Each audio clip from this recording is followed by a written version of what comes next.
Hey there, science fans! Today we're talking about cheese. Well, not exactly the cheese itself, but what's left over after you make cheese whey? It's the watery stuff that separates from the milk curds. Now, there are two kinds of whey, sweet whey, and the star of our show, second cheese whey, or SCW. SCW is what's left after we make ricotta or Greek yogurt from sweet whey. It's got some good stuff in it like lactose, which is milk sugar and proteins. But here's the thing, it also has a lot of organic matter, which can be a problem if it ends up in the wrong places, like our rivers and lakes. You see, when too much organic matter enters these water bodies, it's like throwing a giant pizza party for bacteria. They go wild, eating up all the oxygen in the water.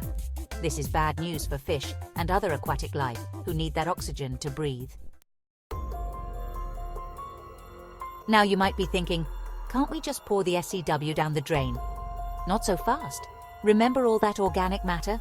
It can overload our wastewater treatment plants, which are designed to handle what comes out of our homes, not cheese factories. Plus, SCW can be acidic, and that can mess with the pH balance in water, making it hard for plants and animals to survive. It's like pouring vinegar into a fish tank. Not a good idea. So, what do we do with all this SCW? We need to find a way to treat it and make it safe for the environment. That's where our little friends, the microbes, come in.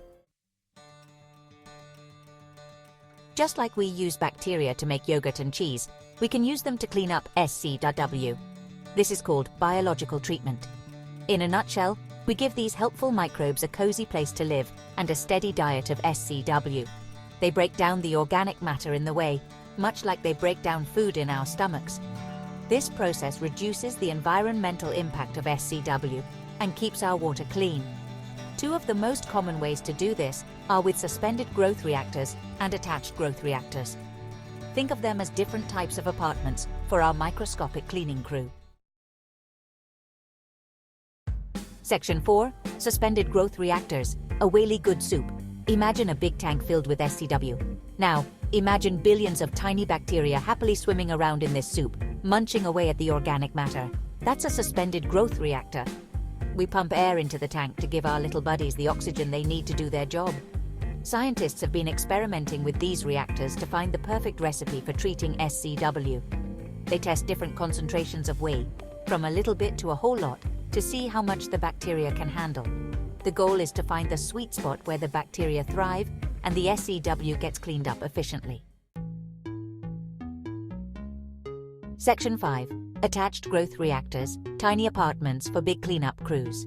Instead of a free-for-all in a soup, what if we gave our bacteria their own little apartments?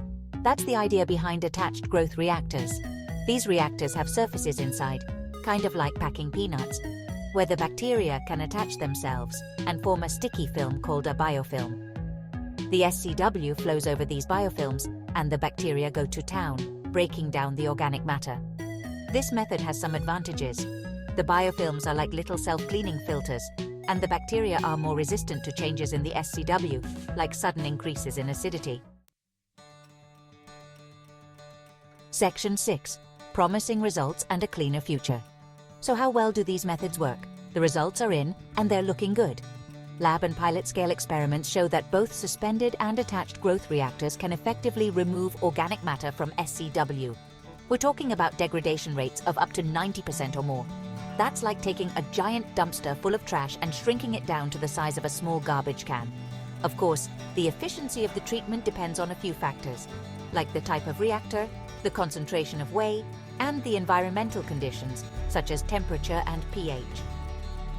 But overall, biological treatment is a promising solution for dealing with SCW and keeping our planet clean.